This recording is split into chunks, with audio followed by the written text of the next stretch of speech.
Good Monday. This is Jay Brew, co-chairman of Seafried and Brew.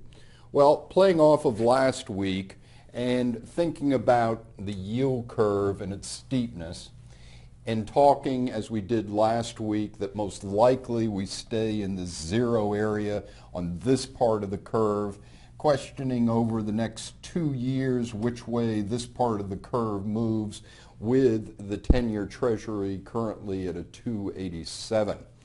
Well, one thing to play off of this is that we're hearing out there that customers are actually starting to go longer on CDs with this move up in rates. And most likely it could be because some talking head said go out and take longer CDs because you can always refinance them down the road if interest rates start to go up. So you're able to go out on the yield curve picking up a lot of yield compared to being like in a money market instrument. Well, in my opinion, this is something to take advantage of in here right now. That to offer a CD and to promote CDs in the 5 to maybe 8 year area, I think makes a lot of sense, especially if you look around where Federal Home Loan Bank is pricing that area of the curve, that you can maybe try to attract some people longer. And you sit there and say, well, there's risk in that because what if they come in and turn in that CD and then take a higher rate when interest rates have moved up? Well, the thing that I always talk about is that you can take advantage of the CD type of person.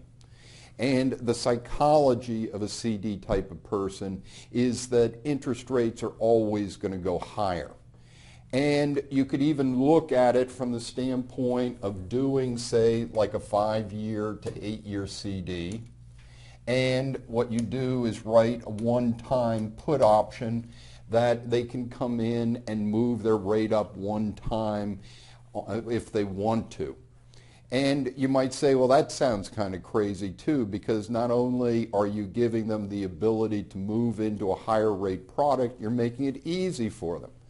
Well, once again, that's playing into the psychology of that CD person that always is thinking rates are going to go up.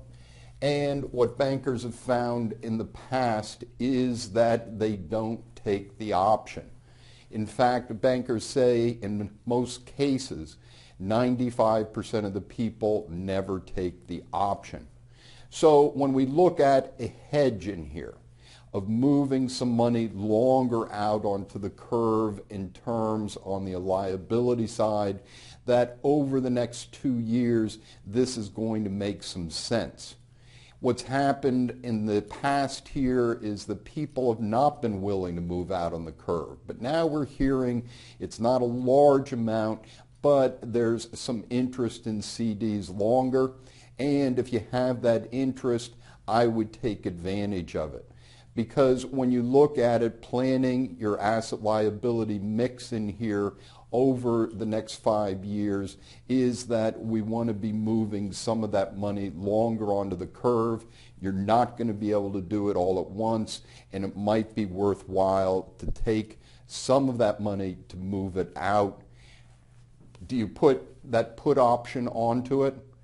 That's one of the things that I think could be very successful in terms of attracting that money out longer on the curve. This is Jay Brew, co-chairman of Seafried and Brew. Have a great week.